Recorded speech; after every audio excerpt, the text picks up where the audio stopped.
이 이야기를 시작하기 전에 먼저 제가 무신론자였다는 사실로 이야기를 시작해야 할 것 같습니다. 지금 할 이야기는 적어도 지금 우리보다 더 중요한 사실이 있다는 걸 뜻할 것입니다. 전 신들의 궁극적인 계획이나 신성한 심판 같은 건 모릅니다. 그래서 다른 무신론자들한테 제가 직접 겪었던 사실을 강요하고 싶진 않습니다. 제가 하고 싶은 말은 당신이 죽고 나서 다른 세계가 당신을 기다리고 있다는 사실, 단 한 가지입니다.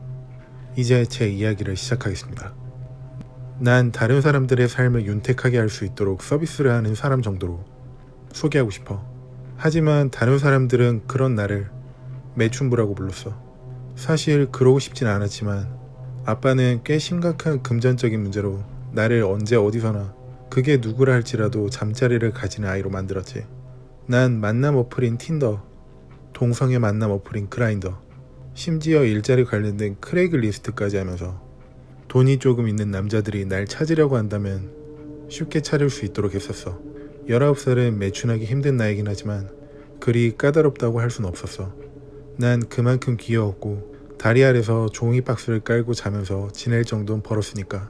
어쨌건 어느 날 밤 난 50명의 남자들과 잠자리를 가진 뒤였고 $200를 주지 못하겠다고 하는 어떤 남자와 말싸움을 했어.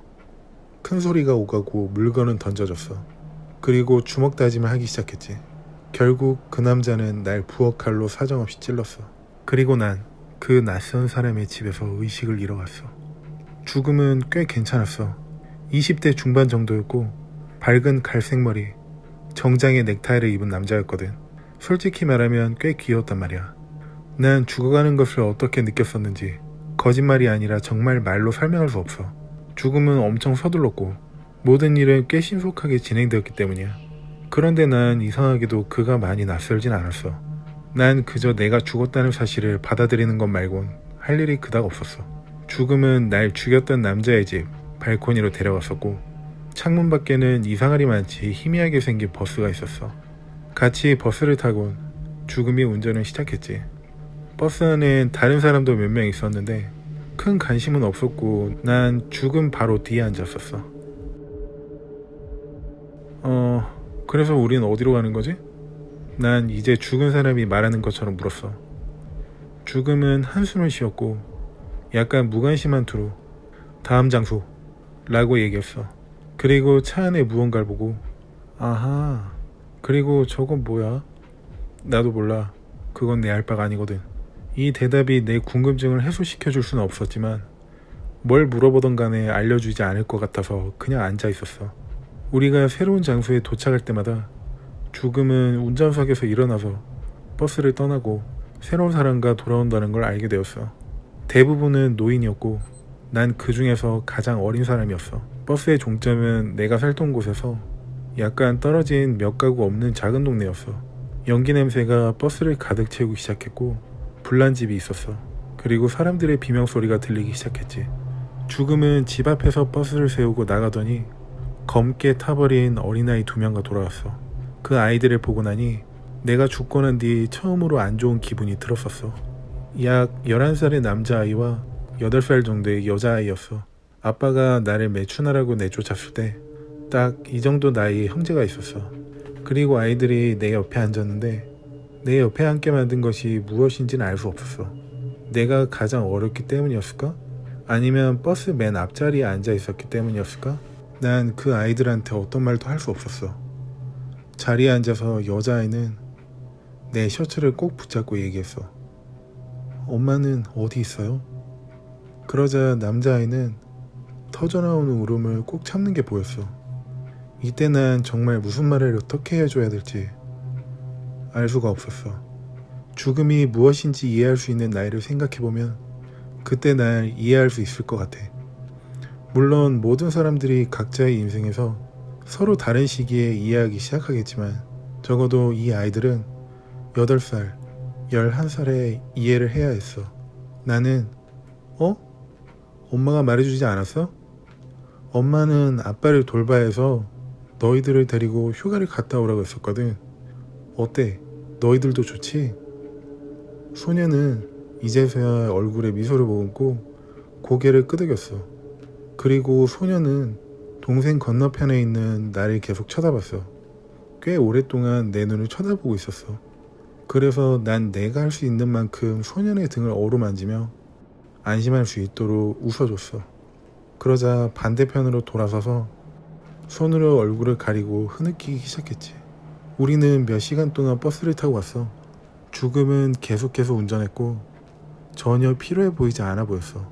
타고 있던 많은 사람들은 아무 말도 하지 않았어. 간혹 어떤 사람들은 자신의 생전 모습과 어떻게 죽음을 맞이했는지 얘기했지만 대부분은 아무런 소리도 내지 않았어. 남자아이는 동생이 잠에 들자 잠시 울음을 멈췄어. 난 잠시 소년에게 말을 건넸지만 아무런 대답도 하진 않았어.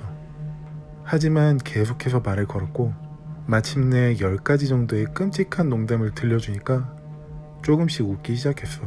그리고 난 이 버스에 올라탄 뒤 처음으로 좋은 기분을 느끼기 시작했지. 제 이름은 톰이에요. 그래, 내 이름은 칼이야. 만나서 반가워, 토미. 그 남자아이는 나를 향해 웃었어. 톰이야, 여기 있는 친구는 누구야? 나랑 남자아이 사이에 있는 소녀를 손가락으로 가리키며 말했어. 걔는 제 동생 사라예요. 난 너희들을 만나서 정말 기뻐. 난 웃으며 얘기했어. 너도 잘 알다시피 넌 정말 강한 아이야. 난 너만한 나이 때 절대 그러지 못했거든. 나와 소녀는 미소를 지으며 오랫동안 얘기를 나눴고 피곤해 보였던 소녀는 결국 잠에 들었지. 나는 이상하게도 잘 수 없었고 몇 시간 동안 버스를 타고 갔지만 조금도 피곤하지 않았어. 그때 창밖에는 내가 알던 광활한 사막이 펼쳐져 지나가고 있었어. 저 멀리서 검은색 무언가가 보이기 시작할 때까지 오랜 시간 동안 사막 위에 어떤 문명의 흔적 같은 것도 지나갔어. 검은색의 그건 점점 가까워짐에 따라 집으로 보이기 시작했지. 그것은 1층짜리 벽돌과 석고로 만든 집이었어. 마치 누군가가 집을 집어들곤 이곳 아무 때나 던져놓은 듯 덩그러니 있었어. 사막 한가운데 있는 이 집에 대해 죽음은 조금도 이상하게 생각하지 않는 듯 보였어. 그는 운전석에서 일어나 자켓 주머니 안쪽에서 메모장을 꺼내 들었지. 그리고 그의 트레이드마크인 억양없는 목소리로 말하기 시작했어. 첫 번째 정장, 토마스 게이블스, 사라 게이블스, 시어도 위치엠, 차에서 내린다. 아이들은 자신의 이름이 불리니 혼란스러워하며 주변을 두리번거리기 시작했어. 내 이름은 불리지 않았고 이 낯선 세상에서 내가 돌봐야 할 아이들을 잃어버릴지도 모른다는 우려에 내 품으로 힘껏 끌어안았지. 그리고 주변을 둘러보니 시어도로 보이는 사람이 자리에서 일어나 안절부절하며 알 수 없는 말로 혼자 중얼거리고 있었어. 죽음은 그에게 걸어가서 셔츠를 붙잡고 버스 앞으로 끌고 가 문 밖으로 내쫓아버렸어. 쫓겨난 시어도어는 패닉에 빠진 듯 보였고 버스 안으로 들어올 수 없다는 사실에 소리를 지르기 시작했지. 그리고 나는 사라가 내 팔을 잡고 머리를 내 가슴팍에 파묻어버린 것을 느낄 수 있었어. 이게 휴가가 아니고 뭔가 잘못되어 간다는 것을 알게 된 듯했지. 밖에 있던 시어도어는 죽음이 절대로 버스에 태워주지 않을 것을 알고 옆에 있던 검은 집을 한번 물끄러미 쳐다봤지. 그리고는 알 수 없는 말이 중얼거리며 버스가 왔던 방향으로 걸어가기 시작했어. 죽음은 시어도어의 일을 마쳤다는 데에 만족한 듯 보였고 버스 안을 훑어보기 시작했어. 내 옆에 있는 두 어린아이들을 발견할 때까지. 토미는 내 손을 있는 힘껏 세게 쥐었어. 내릴 시간이다. 죽음이 얘기했어. 아이들은 온몸을 떨기 시작했지만 자리에서 일어나진 않았어. 죽음은 토미를 잡기 위해 이쪽으로 걸어왔지. 기다려. 난 더듬거리며 얘기했지. 그리고 일어서서 죽음과 토미의 사이로 비집고 들어왔어. 나도 아이들과 함께 갈 거야. 죽음의 눈썹은 찌푸려지기 시작했지. 여긴 네 정류장이 아니다. 상관없어. 좋아. 죽음은 한숨을 내쉬며 말했어. 어디 네 마음대로 해봐. 당장 애들을 데리고 버스에서 내려. 그는 우리가 함께 내릴 수 있도록 비켜섰어. 나는 바로 뒤돌아서 무릎을 꿇고 아이들을 껴안았어. 얘들아, 우린 여기서 같이 내리면 돼. 사라가 내 목을 끌어안고 토미가 내 손을 잡았어. 그리고 함께 버스에서 내렸지. 우리가 완전히 내리자마자 버스는 먼지 구름만 남겨놓고 빠르게 떠나버렸어. 난 버스를 타고 온 방향을 한번 쳐다봤고 시어도어는 어디에도 보이지 않았어. 그리고 검은 집을 한동안 쳐다봤는데 내가 알고 있던 어렸을 적 집과 매우 비슷했어. 우리 셋은 문 앞으로 걸어갔지. 나는 최악의 상황을 생각하며 긴장하고 있었어. 사실 버스에 올라탈 때부터 악마와 사슬들이 날 기다리고 있을지도 모른다는 걱정을 하고 있었기 때문이야. 그런데 집 안쪽에서 문을 열어주는 사람이 내가 살면서 봤던 가장 잘생긴 남자였다고 한다면 상상이나 될까? 20대 후반의 지저분한 금발머리, 비교적 밝은 표정의 남자였어. 오, 멋지군요. 전 이렇게 새로운 누군가가 집에 올 때 가장 호기심이 많이 생긴답니다. 아, 제 이름은 에릭입니다. 어서 들어오세요. 에릭은 이 집이 큰 대기실과 같은 곳이고 누군가가 데리러 올 때까지 여기서 기다리면 된다고 했어. 결국 모두가 선택되어 가겠지만 언제 어디로 어떻게 갈지는 모른다고 말했어. 이 집은 매우 놀라웠어.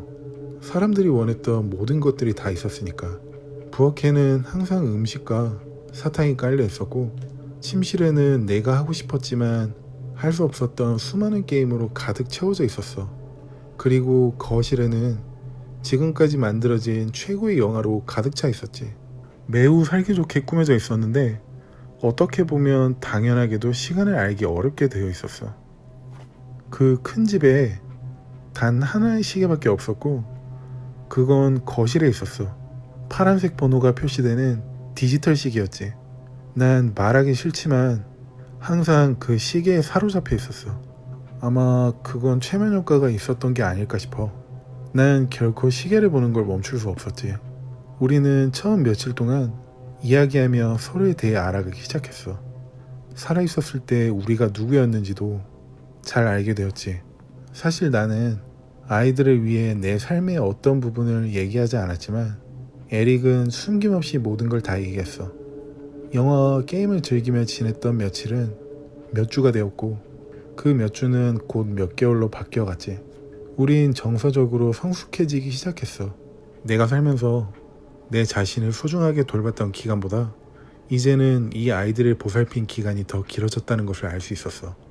아이들은 언제나 웃으며 행복해했고 난 정말로 기뻤었어. 이 몇 달은 몇 년으로 바뀌어갔고 이 기간은 우리가 나이를 먹고 있었다는 뜻이었는데 결코 늙지는 않았어. 항상 죽었던 그날의 모습에 머물러 있었고 죽음의 흔적 따위는 지워진 지 오래였어. 이렇게 건강함에도 불구하고 우린 간혹 싸우기도 했었어.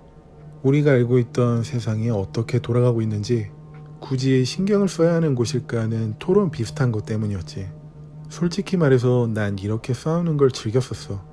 마치 진짜 가족 같았기 때문이야. 그리고 그 몇 년은 수십 년으로 바뀌어갔고 우리의 영혼은 늙어가기 시작했지. 가장 영향이 큰 사람은 에릭이었어.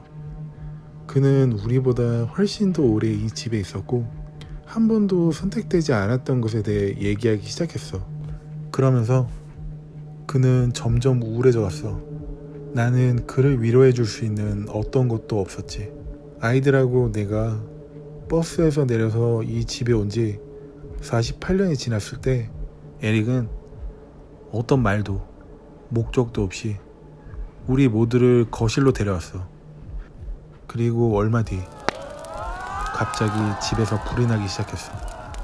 이 화재가 어떻게 시작되었는지 모르겠지만 에릭이 냈다는 것만은 확실하게 알 수 있었어. 불은 삽시간에 벽을 따라 번졌고 바닥을 통해서도 번지기 시작했어. 그리고 내가 열을 느끼기도 전에 비명소리를 들을 수 있었어. 그런데 왜 비명소리가 절대 멈추지 않았던 건지 알 수 없었어. 어쩌면 우린 이미 죽은 상태였기 때문에 죽지 않고 고통만 느꼈던 게 아닐까? 하지만 우연찮게도 화재는 멈췄었고 뜨거웠던 열기는 얼어붙을 듯한 냉기로 바뀌어갔지. 지금 보고 있는 당신은 다행이라고 생각할지 모르겠지만 곧 또 다른 종류의 비명소리가 계속되었었어. 이건 정말 최악이었어. 내가 시계를 보기 전까지 얼마나 오랫동안 고통을 받았던 것인지 알 수 없었지. 얼어붙음으로 인해 고통을 느끼는 시간 동안 왜 시계를 보지 못했냐고? 디지털 시계의 숫자가 무슨 색깔이었는지 기억이 나니? 내가 시계 숫자를 볼 수 있었던 때는 냉기가 가고 다시 불이 타오르기 시작할 때뿐이었어. 붉은색 불 뒤로 시계에 푸른 숫자가 보였기 때문이야. 토미, 사라, 에릭이 타는 소리와 그들의 비명을 들으면서 시계를 쳐다보며 분을 세기 시작했어. 1분이 1시간이 되고 1시간이 하루가 되고 하루가 일주일이 되고 일주일이 한 달이 되고 한 달이 1년으로 되었어. 나는 60년 이후 세는 것을 멈췄어. 지금 생각해보면 확실치는 않지만 아마 미쳐버려서 그랬던 것 같아. 내가 더 이상 시간 카운팅을 못하겠다고 소리를 지르며 사람들한테 사과하기 시작했었는데 이건 결코 쉬운 일이 아니었다고, 정말 쉬운 일이 아니었다고 말할 수 있어.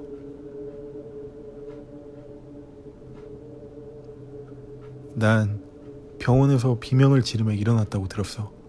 간호사가 나에게 진정제를 투여해서 잠시 잠에 들게 만든 뒤 몇 시간 후에 천천히 잠에서 깨어나게 했다고 들었어. 그리고 이웃집에서 내 비명소리를 듣고 신고해준 덕분에 행운이라고 얘기를 해주더라. 아마 구급차가 제 시간에 도착하지 않았다면 나보고 영영 돌아올 수 없었을 거라고도 얘기를 해줬어. 의사는 내가 6분 동안 죽어 있었다고 했어. 그러니까 나는 현실의 6분이라는 시간이 지옥에선 영원한 시간과 같다는 걸 너희한테 말하고 싶은 거야. 잘 시청하셨나요? 잘 시청하셨다면 구독 버튼을 꾹 눌러주시고 다른 영상도 있으니 시청 바랍니다. 언제나 감사합니다. 쇼킹TV였습니다.